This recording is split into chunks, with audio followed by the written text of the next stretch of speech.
Hallelujah, hallelujah, hallelujah. धन्यवाद प्रभु येशू, धन्यवाद प्रभु येशू, धन्यवाद प्रभु येशू. Hallelujah, hallelujah, hallelujah. माझ्या प्रिय भावांनो आणि बहिणींनो, आता आपण देवाचं वचन ऐकणार आहोत. तुमच्याजवळ बायबल असेल तर पहा, मत्तईचं शुभवर्तमान अध्याय 6 वचन 7 आणि 8. मत्तईचं शुभवर्तमान अध्याय 6 वचन 7 आणि 8. मी वाचून दाखवते, सर्वजण लक्ष द्या. तुम्ही प्रार्थना करता तेव्हा परराष्ट्रीयांसारखी व्यर्थ बडबड करू नका. आपण पुष्कळ बोललो म्हणजे आपले मागणे मान्य होईल असे त्यांना वाटते. तुम्ही त्यांच्यासारखे होऊ नका, कारण तुमच्या गरजा काय आहेत हे तुमचा पिता तुम्ही त्याच्यापाशी मागण्यापूर्वीच जाणून आहे. Hallelujah, hallelujah, hallelujah, hallelujah. माझ्या प्रिय भावांनो आणि बहिणींनो, प्रभू येशू ख्रिस्त देवाचा पुत्र जेव्हा या जगात आला तेव्हा त्याने अगदी स्पष्टपणे देवाची ओळख आपल्याला करून दिलेली आहे की देव हा फक्त आपला निर्माणकर्ता नाही आहे, देव हा फक्त आपला सृष्टीकर्ता किंवा जीवनदाता नाही आहे, तर तो आपल्यावर प्रेम करणारा आपला खरा बाप आहे. आपली काळजी घेणारा, आपल्या गरजा पुरवणारा, आपलं रक्षण करणारा आणि सगळ्या बाजूने आपली चिंता करणारा, काळजी वाहणारा तो आपला खरा बाप आहे. हे प्रभू येशूने अगदी स्पष्टपणे जगासमोर प्रकट केलं. आणि म्हणून प्रभू या वचनात असं म्हणत आहे की तुम्ही जेव्हा प्रार्थना करता तेव्हा परराष्ट्रीयांसारखी व्यर्थ बडबड करू नका, कारण आपण पुष्कळ बोललो म्हणजे आपले मागणे मान्य होईल असं त्यांना वाटते. तुम्ही त्यांच्यासारखी होऊ नका, कारण तुम्ही मागण्यापूर्वी तुमच्या गरजा काय आहेत हे तुमचा पिता म्हणजे देव परमेश्वर जाणून आहे. Hallelujah, hallelujah, hallelujah, hallelujah. माझ्या प्रिय भावांनो आणि बहिणींनो, खूप लोकांना असं वाटतं की देव आपल्यापासून कितीतरी दूर आहे आणि तो आपल्याकडे बघत नाही आहे, तो आपली व्यक्तिगत काळजी घेत नाही आहे आणि आपल्या जीवनामध्ये काय सुरू आहे हे त्याला मुळीच ठाऊक नाही आहे. जगामध्ये असे पुष्कळ लोक आहेत ज्यांचा विश्वास आहे की देव आहे, पण त्यांचा हा विश्वास नाही आहे की देवाला आपली व्यक्तिगत काळजी आहे आणि देवाला आपल्या जीवनातल्या सगळ्या गोष्टी माहीत असतात आणि तो आपल्यावर प्रेम करतो आणि त्याची इच्छा आहे की आपल्याला आशीर्वाद द्यावा. त्याची इच्छा आहे की आपल्या जीवनातलं दुःख निघून जावं. त्याची इच्छा आहे आपल्या शरीरात आजार राहू नयेत तर आरोग्य असावं. त्याची इच्छा आहे की आपण रडत असू नये तर हसत राहावं, या जगात आपण आनंदी राहावं. ही देवाची इच्छा आहे. ही देवाची इच्छा कितीतरी लोकांना ठाऊक नाही आहे. म्हणून येशूने अशा लोकांसाठी परराष्ट्रीय असा शब्द वापरलेला आहे. परराष्ट्रीय म्हणजे देवाला खऱ्या अर्थाने न ओळखणारे, अविश्वासणारे लोक, ज्यांना देवाची खरी ओळख नाही आहे. ते जेव्हा देवाकडे मागतात किंवा प्रार्थना करतात तेव्हा त्यांच्या मनात देवाबद्दल वेगळ्या कल्पना असतात. देव आमच्यापासून खूप दूर आहे, त्याला आमच्याबद्दल काही माहिती नाही आहे आणि म्हणून ते प्रार्थना करताना खूप सारं बोलतात. येशू म्हणतोय की ते परराष्ट्रीय पुष्कळ बडबड करतात, म्हणजे खूप बोलतात, मोठे मोठे भारी भारी शब्द वापरतात, कारण त्यांना असं वाटतं की एवढं सगळं बोलल्यानंतर कुठे जाऊन देव आमची प्रार्थना ऐकेल आणि कदाचित देव आमच्या प्रार्थनेला उत्तर देईल. पण येशूने जगाला ओळख करून दिलेली आहे की देव आपला बाप आहे.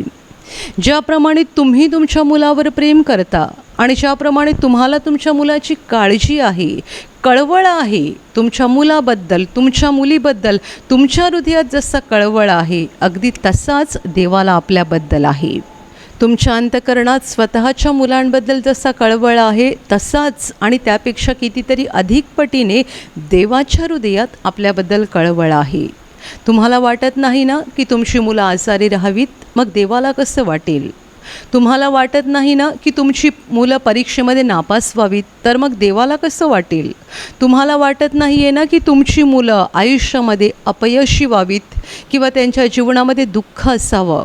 कोणताही चांगला बाप किंवा चांगली आई अशी इच्छा कधीच करणार नाही की माझा मुलगा आजारी राहावा, माझ्या मुलाच्या जीवनात दुःख असावं. कोणताच चांगला बाप आणि कोणतीच चांगली आई अशी अपेक्षा आणि इच्छा धरणार नाही. देव आपला खरा बाप आहे, आपल्या देहाचा बाप आहे आणि आत्म्याचाही बाप आहे. त्याला सनातन पिता म्हटलेला आहे. तो आपला सार्वकालिक बाप आहे. जोपर्यंत आपण या जगामध्ये शरीरात आहोत तोपर्यंत तो आपला बाप आहे आणि मेल्यानंतरही तोच आपला बाप आहे. माझ्या प्रिय भावांनो आणि बहिणींनो, तो आमचा खरा बाप आहे आणि त्याच्या हृदयात आमच्याबद्दल खरं प्रेम आहे, खरा कळवळ आहे आणि म्हणून त्याला मुळीच वाटत नाही आहे की आपण रडत राहावं, आपण आजारात राहावं, दुःखात राहावं, कष्टात राहावं. आणि याचं खूप सुंदर उदाहरण आपण बायबलमध्ये बघतो की जेव्हा प्रभू येशूकडे एक कुष्ठरोगी आला आणि त्याने प्रभूला असं सांगितलं की प्रभूजी, आपली इच्छा असली तर मला शुद्ध करावयाला आपण समर्थ आहात.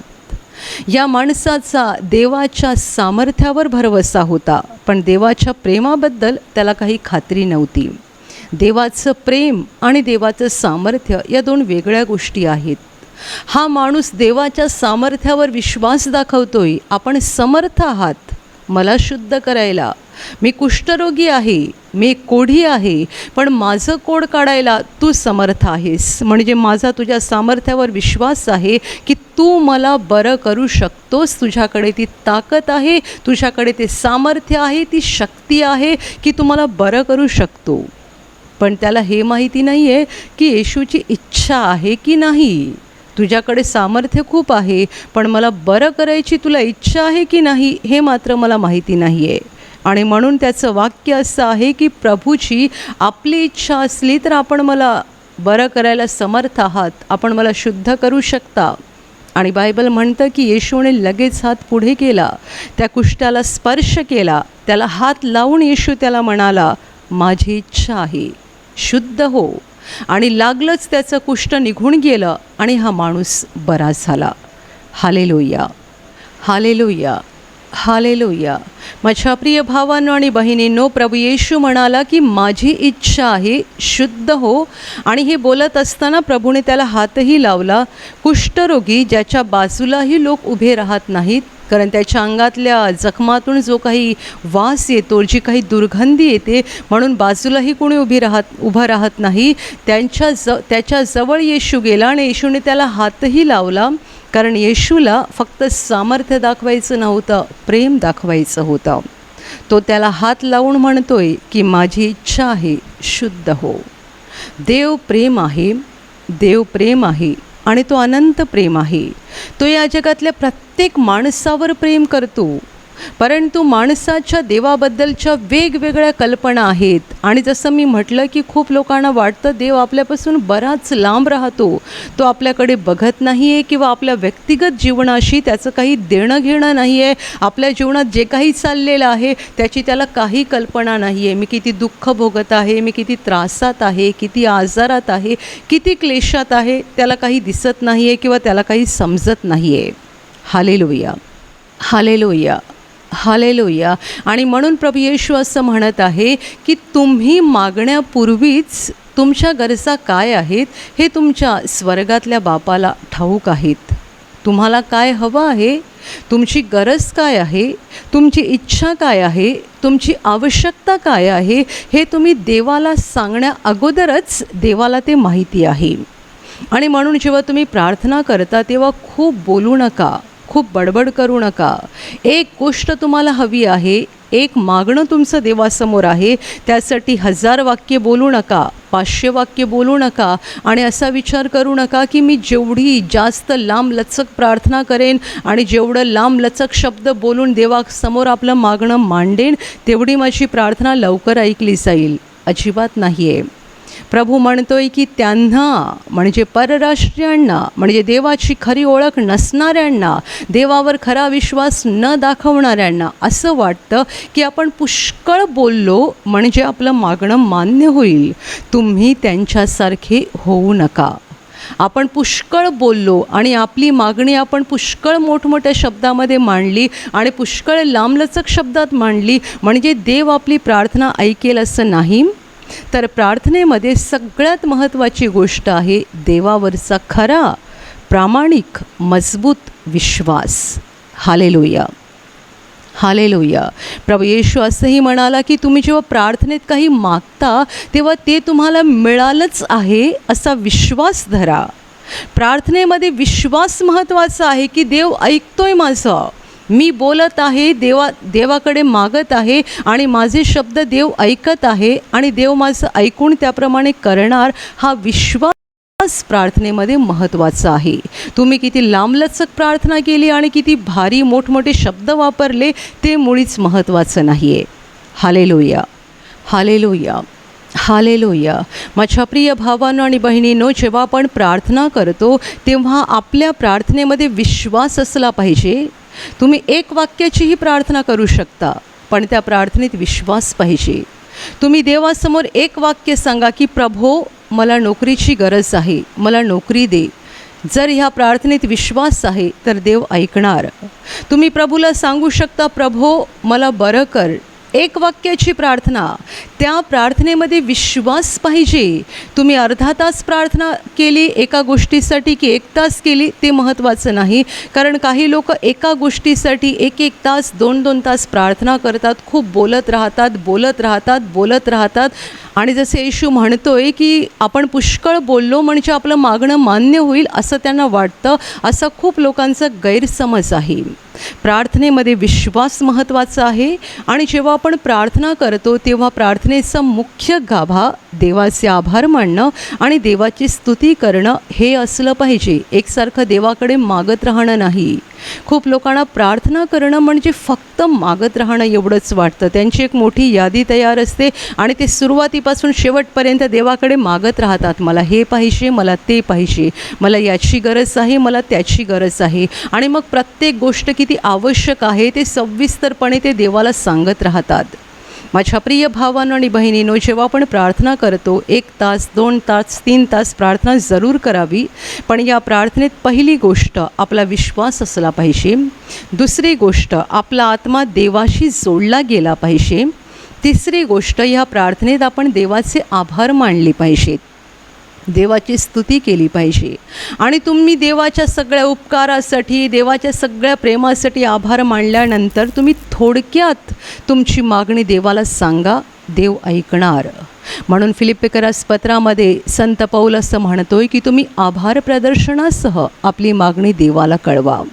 देवाचे आभार माना. त्याने तुमच्यावर केवढं प्रेम केलेलं आहे, त्याने तुमच्यावर केवढी दया केलेली आहे, त्याने तुमच्या जीवनात अगोदरच केवढे आशीर्वाद दिलेले आहेत ते आठवून त्याचे आभार माना. आभार माना हा तर प्रार्थनेचा मुख्य गाभा आहे. तो सोडून आपण फक्त देवाकडे मागत बसतो आणि असं वाटतं की खूप बोललो म्हणजे देव ऐकणार. पण लक्षात ठेवा, तो आपला बाप आहे आणि त्याला आपली प्रत्येक गरज माहिती आहे, आवश्यकता माहिती आहे. मग तुम्ही म्हणाल की देवाला जर माहिती आहे तर मागण्याची गरज काय आहे? देव आपल्याला डायरेक्ट देत का नाही आहे? त्याला जर माहीत आहे माझी गरज काय आहे तर देव देत का नाही आहे? याचं कारण असं आहे की देवाची इच्छा आहे आपण त्याच्यावर अवलंबून राहावं. ही देवाची इच्छा आहे की आपला त्याच्यावर भरवसा असावा. कारण देवाने आपल्याला खूप साऱ्या गोष्टी न मागता विनामूल्य मोफत दिलेल्या आहेत आणि त्याचं आपल्याला काहीही मोल कळत नाही.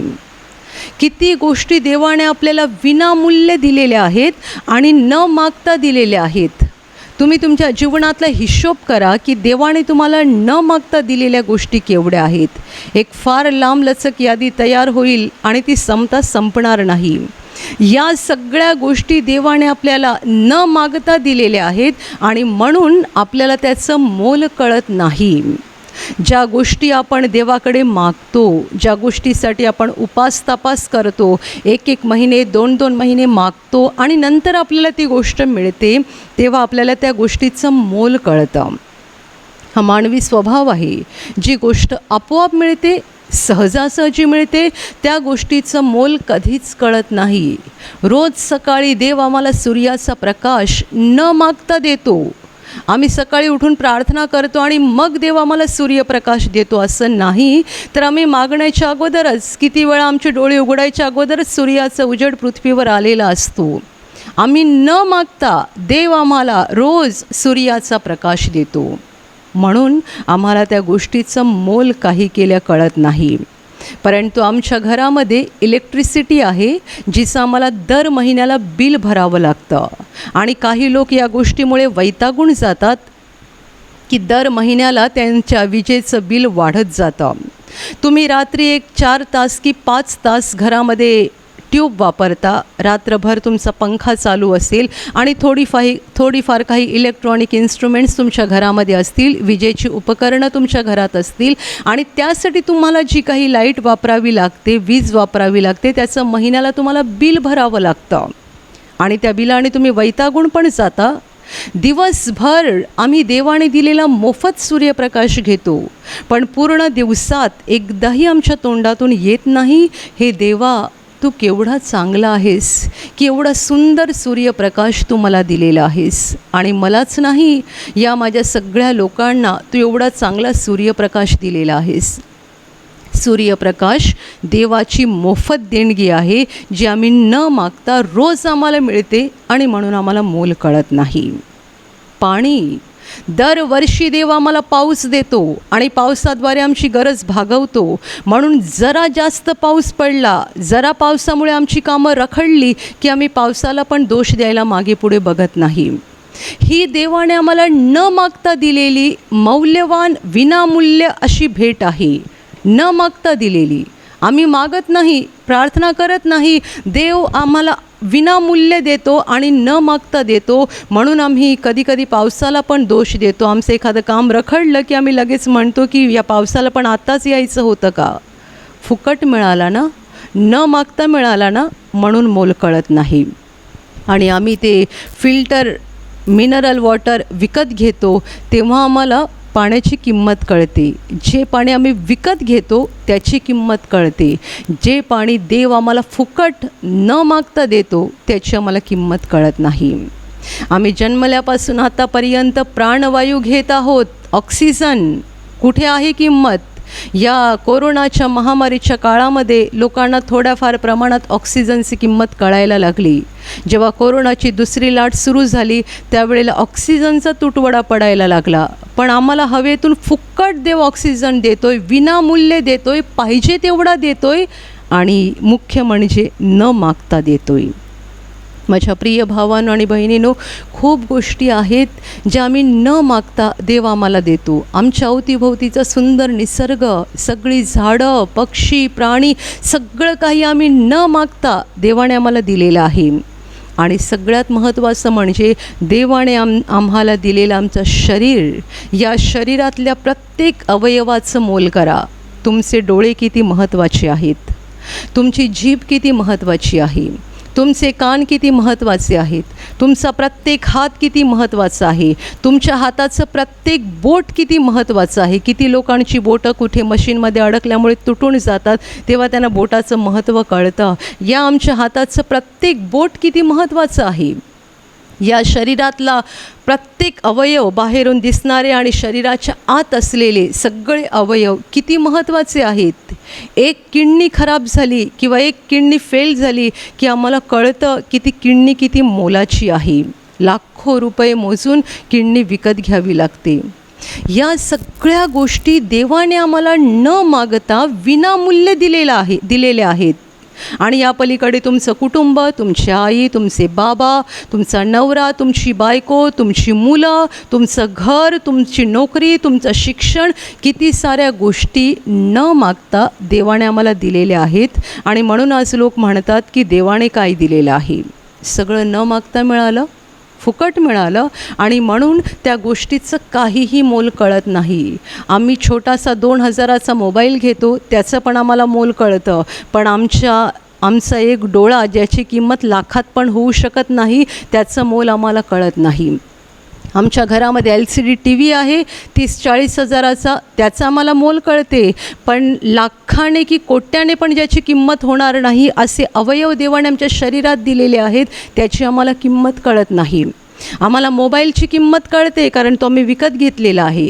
LCD TVची किंमत कळते कारण त्यासाठी आम्ही पैसे मोजलेले आहेत. आमच्या घरामध्ये असलेल्या अनेक साधनांची किंमत आम्हाला कळते कारण आम्ही ते विकत घेतलेले आहेत. आम्हाला आमच्या गाडीची किंमत कळते कारण ती आम्ही विकत घेतलेली आहे. देवाने आम्हाला विनामूल्य न मागता दिलेल्या भरपूर गोष्टी आहेत आणि आम्हाला त्याची काहीही किंमत कळत नाही. आणि म्हणून आत्ता आपल्याला जे काही पुढचे आशीर्वाद पाहिजेत ते आपण देवाकडे मागितले पाहिजेत, कारण तेही जर न मागता मिळाले तर आपण देवाला संपूर्ण विसरून जाऊ आणि देव आहे याचं मुळी आपल्याला भानच राहणार नाही. Hallelujah, hallelujah, hallelujah, hallelujah. माझ्या प्रिय भावांनो आणि बहिणींनो, येशू म्हणतोय की तुम्ही मागण्या अगोदर तुमच्या गरजा काय आहेत हे तुमचा पिता जाणून आहे, त्याला माहिती आहे. मग त्याने काय करावं, तुम्ही न मागता तुम्हाला द्यावं. न मागता जर आपल्याला दिलं तर आपण म्हणू हे सगळं आम्हाला आपोआप मिळालं, देव कुठे आहे. आजकाल जगात लोक बोलतात ना, देव कुठे आहे, देव काय करतो. म्हणून आपल्याला देवाकडे मागण्याची गरज आहे. काही गोष्टी, मी म्हणेन थोड्याच गोष्टी देवाने आपल्या जीवनात अशा ठेवलेल्या आहेत ज्यासाठी आपल्याला मागावं लागतं. खूप साऱ्या गोष्टी देवाने न मागताच दिलेल्या आहेत. फक्त थोड्याशा गोष्टीसाठी देव आपल्याला जागा शिल्लक ठेवतो की आपल्याला देवाची आठवण राहावी आणि आपण देवाकडे मागावं, म्हणजे आपल्याला देवाचं प्रेम समजेल, देवाची कृपा समजेल. आपण वाचतो की जेव्हा प्रभू येशूला एक आंधळा भिकारी ओरडत होता, हाका देत होता आणि विनंती करत होता, हो येशू दाविदाचे पुत्र माझ्यावर दया करा, तेव्हा येशू थांबला. येशूने सांगितलं त्याला इथे आणा. त्या आंधळ्या भिकाऱ्याला जेव्हा येशूच्या जवळ आणलं गेलं तेव्हा येशू त्याला विचारतोय, मी तुझ्यासाठी काय करावं अशी तुझी इच्छा आहे. खरं तर हा प्रश्न किती विचित्र आहे. हा आंधळा आहे आणि त्याला दृष्टीची गरज आहे हे येशूला माहीत नव्हतं का? तो कशाला सांगत होता, हो येशू दावीद पुत्र माझ्यावर दया करा, का ओरडत होता? त्याला काय पाहिजे होतं? आंधळा का येशूकडे बंगला मागत असेल? आंधळा का येशूकडे गाडी मागत असेल, जमीन मागत असेल? त्याला काय पाहिजे होतं? त्याला दृष्टी पाहिजे होती, डोळे पाहिजे होते. आणि येशूला अगोदरच माहिती होतं तो का हाका मारतोय, पण तो जवळ आल्यावर येशू त्याला म्हणतोय, मी तुझ्यासाठी काय करावं अशी तुझी इच्छा आहे. तुझ्या तोंडाने बोल, तुला माझ्याकडून काय हवं आहे. तो म्हणाला, प्रभूजी मला पुन्हा दृष्टी यावी. येशूने त्याच्या डोळ्याला हात लावून म्हटलं, तुला दृष्टी येवो. आणि लगेच आंधळ्याचे डोळे उघडले आणि त्याला दिसायला लागलं. Hallelujah, hallelujah, hallelujah, hallelujah. आपण मागण्यापूर्वी देवाला आपल्या गरजा माहिती आहेत. आपण मागण्यापूर्वी देवाला आपल्या जीवनातल्या सगळ्या आवश्यकता माहिती आहेत, परंतु त्याने त्या जागा ठेवून दिलेल्या आहेत ज्यामुळे आपल्याला देवाची आठवण राहावी. कारण सगळ्याच गोष्टी जर आपल्याला न मागता मिळाल्या तर आपल्याला त्या गोष्टींचं काहीही मोल कळणार नाही. अशी मुलं आहेत श्रीमंत आईवडिलांची मुलं ज्यांना सगळ्या गोष्टी न मागता मिळतात. ते कारने प्रवास करतात, चांगले भारी भारी कपडे घालतात, त्यांचं जेवण, त्यांचं राहणीमान सगळंच चांगलं म्हणजे उच्च प्रतीचं असतं. आणि अशी मुलं जे गरीब आईवडिलांच्या पोटी जन्माला आलेले असतात त्यांना अंगावरच्या एका कपड्यासाठी सुद्धा रडून रडून आईवडिलांच्या मागे तगादा लावायला लागतो. एकसारखं ते सांगतात, मला कपडे पाहिजेत, मला कपडे पाहिजेत, मला कपडे पाहिजेत. ते सारखे रडतात आणि आईवडील त्यांची इच्छा ताबडतोब पूर्ण करू शकत नाहीत. ते पण गरीब असतात. जोपर्यंत त्यांच्या हातात पैसे येत नाहीत तोपर्यंत ते आपल्या मुलाची इच्छा पुरवू शकत नाहीत. जेव्हा खूप रडल्यानंतर कुठे त्या मुलाला चांगले कपडे मिळतात किंवा चपला मिळतात तेव्हा त्याला किती भारी वाटतं, मला आज काहीतरी नवीन मिळालं. आणि श्रीमंत आईबापांची मुलं ज्यांना रोजच काही ना काही नवीन नवीन मिळत राहतं, न मागता सगळं काही त्यांच्या पुढ्यामध्ये येतं, त्यांना काहीही मोल नसतं. उलट अशी मुलं नंतर असं म्हणतात की आम्हाला आमच्या आईवडिलांनी काहीच दिलं नाही.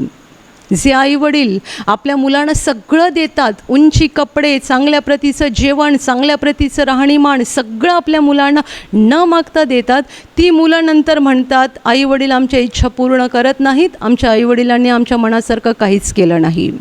आणि उलट गरीब घरातला मुलगा जो रडून रडून आईवडिलांकडे चपला मागतो किंवा रडून रडून त्याला कपडे मिळतात, त्याला मात्र त्या गोष्टीचं फार मोठं मोल वाटतं. हाच आपल्यामध्ये फरक आहे. माणूस एक कृतघ्न प्राणी आहे, कृतघ्न. देवाच्या उपकाराची जराही जाण माणसाला नाही आहे. आज जी जगाची वाईट अवस्था झालेली आहे ती याच गोष्टीमुळे झालेली आहे की माणसाने देवाबरोबरचं आपलं नातं तोडलेलं आहे. एकच कारण, जगामध्ये खूप प्रयत्न सुरू आहेत, माणूस धडपडतोय, कुणी आळशी नाही आहे, झोपा काढत नाही आहेत, प्रयत्न सुरू आहेत दुःखातून बाहेर येण्याचे आणि जगाला चांगले दिवस प्राप्त होण्यासाठी, सुखाचे दिवस प्राप्त होण्यासाठी जग प्रयत्न करत आहे, खूप धडपडत आहे. पण त्यांनी आजही देवाला बाजूला करून ठेवलेलं आहे. देवाला वजा करून बाकी सगळ्या गोष्टीचा ते प्रयत्न करत आहेत आणि जेवढे प्रयत्न करत आहेत तेवढे आपटत आहेत आणि जखमी होत आहेत. हा शेवटचा काळ असा काळ असणार आहे ज्यामध्ये देव माणसासाठी शेवटचे प्रयत्न करणार आहे. माणसाला जागं करण्यासाठी, स्वतःच्या अस्तित्वाची जाणीव करून देण्यासाठी देव शेवटचे प्रयत्न करणार आहे. आणि म्हणून आपण बघतोय जगाची अवस्था बिकट झालेली आहे, परंतु माणसांची हृदय अधिकाधिक कडक होत चाललेली आहेत देवासाठी.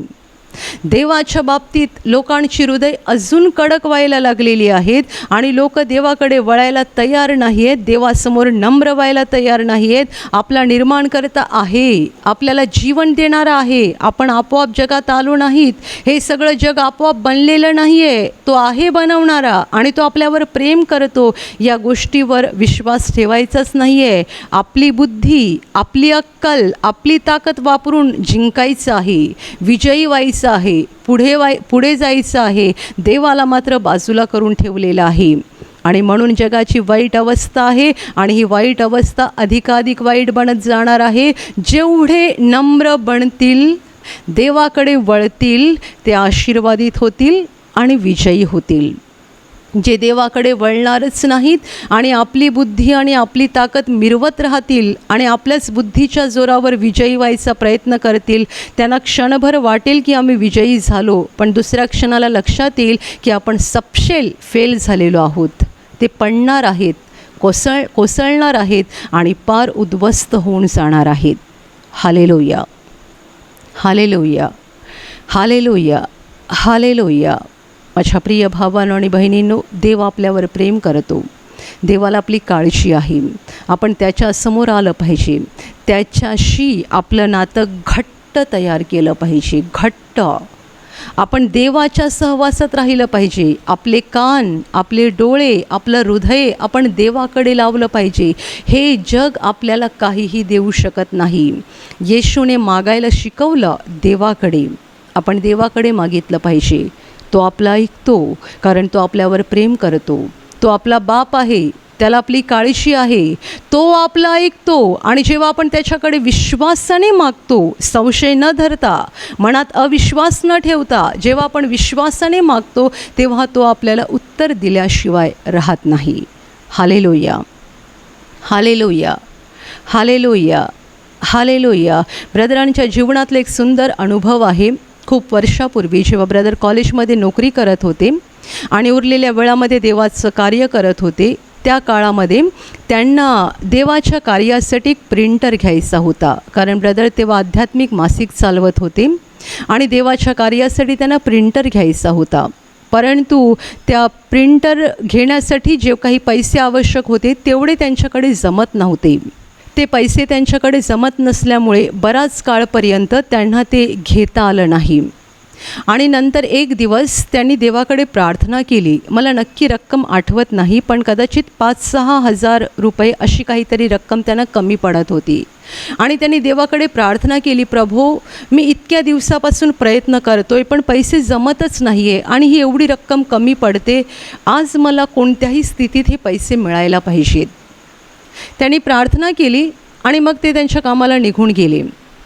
ब्रदर म्हणतात की जेव्हा मी प्रार्थना खोलीतून बाहेर आलो तेव्हा एका क्षणासाठी माझ्या मनात असा अविश्वास आला, म्हणजे संशय आला की देव पैसे देईल पण एका दिवसात एवढे पैसे कसे मिळतील, असा एका क्षणात विचार आला. नंतर ते निघून गेले. तो दिवस भरला.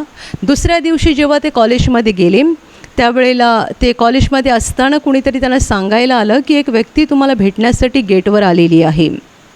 ते बाहेर आले. त्यांनी बघितलं गेटजवळ एक मनुष्य उभा होता आणि त्यांनी ब्रदरांच्या हातामध्ये एक पाकिट देऊन सांगितलं की सर मी तुम्हाला हे दान देण्यासाठी आलेलो आहे, माफ करा मला द्यायला उशीर झाला, कारण काल मला देवाने सांगितलं होतं हे पैसे तुम्हाला आणून द्यायला, पण मी येण्यासाठी उशीर केला, मला माफ करा. आणि ती व्यक्ती निघून गेली.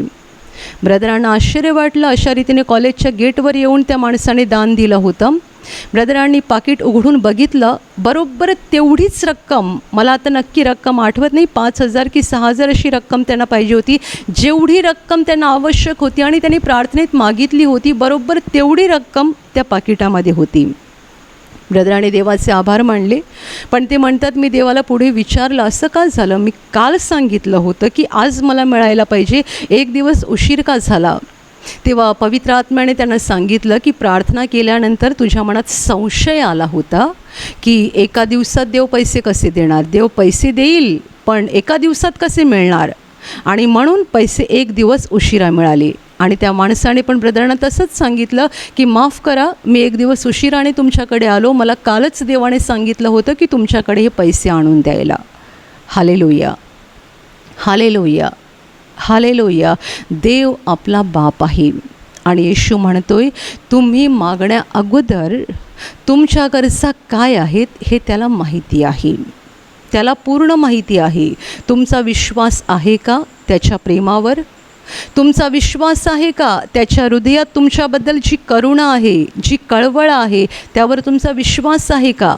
देव ऐकणार, तो मला बरं करणार, तो माझं दुःख काढून टाकणार, तो मला संकटातून बाहेर काढणार, तो माझं हे श्रापित जीवन बदलणार, तो मला आशीर्वादित करणार, हे माझे दुःखाचे दिवस निघून जातील आणि तो मला आनंदित करेल, हा माझ्या जीवनातला अंधार निघून जाईल आणि तो मला प्रकाशित करेल, हे माझे अश्रू निघून जातील आणि एक दिवस मी हसेन. तुमचा विश्वास आहे का? तुम्ही जेव्हा प्रार्थना करता तेव्हा त्या प्रार्थनेत विश्वास आहे का तपासा, कारण विश्वासाविना केलेली प्रार्थना काहीही काम करत नाही. बायबलमध्ये याकोबाने त्याच्या पत्रात लिहून ठेवलेलं आहे की जो कोणी अविश्वासाने देवाकडे येतो, अविश्वासाने काही मागतो, त्याने आपल्या मनात असं समजू नये की मला देवाकडून काही मिळेल. जर प्रार्थनेमध्ये विश्वास नसेल तर आपली प्रार्थना म्हणजे पोकळ शब्द आहेत जे काहीच काम करत नाहीत. अविश्वासाची प्रार्थना आपल्या तोंडातून निघते आणि तिकडेच राहते.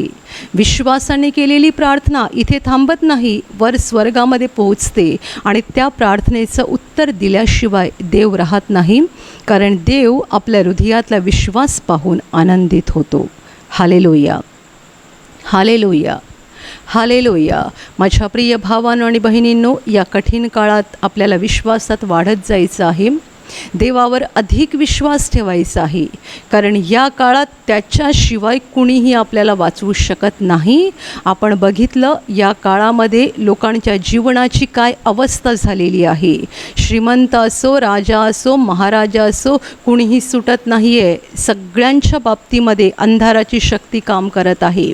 देवच आपली एकमेव आशा आहे, देवच आपला एकमेव आधार आहे आणि तो आपल्यावर एवढं प्रेम करतो की आपल्याला पापांतून वाचवण्यासाठी आणि सैतानाच्या दास्यातून मुक्त करण्यासाठी देव मानव बनून या जगात आला. प्रभू येशू ख्रिस्त मानव बनून या जगात आला आणि त्याने आपल्या पापांची शिक्षा स्वतःवर घेऊन क्रूसावर बलिदान केलं अशासाठी की या बलिदानामुळे आपल्याला पापक्षमा मिळावी, आपलं देवाशी नातं जोडलं जावं आणि देवाचे आशीर्वाद आपल्या जीवनात यावेत. या पृथ्वीवर आपण आनंदी राहावं, शांतीत राहावं, हसत राहावं आणि हे जीवन संपलं की आपण अनंतकाळच्या जीवनामध्ये पोचावं. देवावरचा विश्वास मजबूत करा. प्रभू येशूवर हृदयातून विश्वास ठेवा. देवाशी घट्ट नातं जोडा. तुमच्या जीवनातल्या प्रत्येक गोष्टीसाठी, प्रत्येक गरजेसाठी देवाकडे मागा. माणसांसमोर हात पसरू नका, जगासमोर हात पसरू नका. माणसांवर प्रेम करा, लोकांवरती प्रेम करा, पण त्यांच्यासमोर लाचार बनू नका.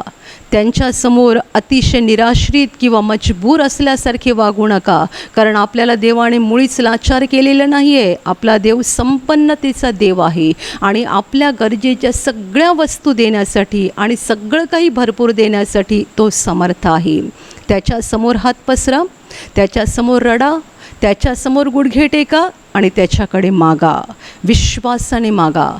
प्रार्थना करत असताना देवाचे भरपूर आभार माना, देवाची स्तुती करा आणि जे काही हवं आहे ते थोडक्यात मागा, विश्वासाने मागा. देव तुमची प्रार्थना ऐकेल, उत्तर देईल आणि देवाने तुमच्या प्रार्थनेला उत्तर दिल्यानंतर तुमचं अंतःकरण आनंदित होईल. Hallelujah, hallelujah, hallelujah, hallelujah, hallelujah.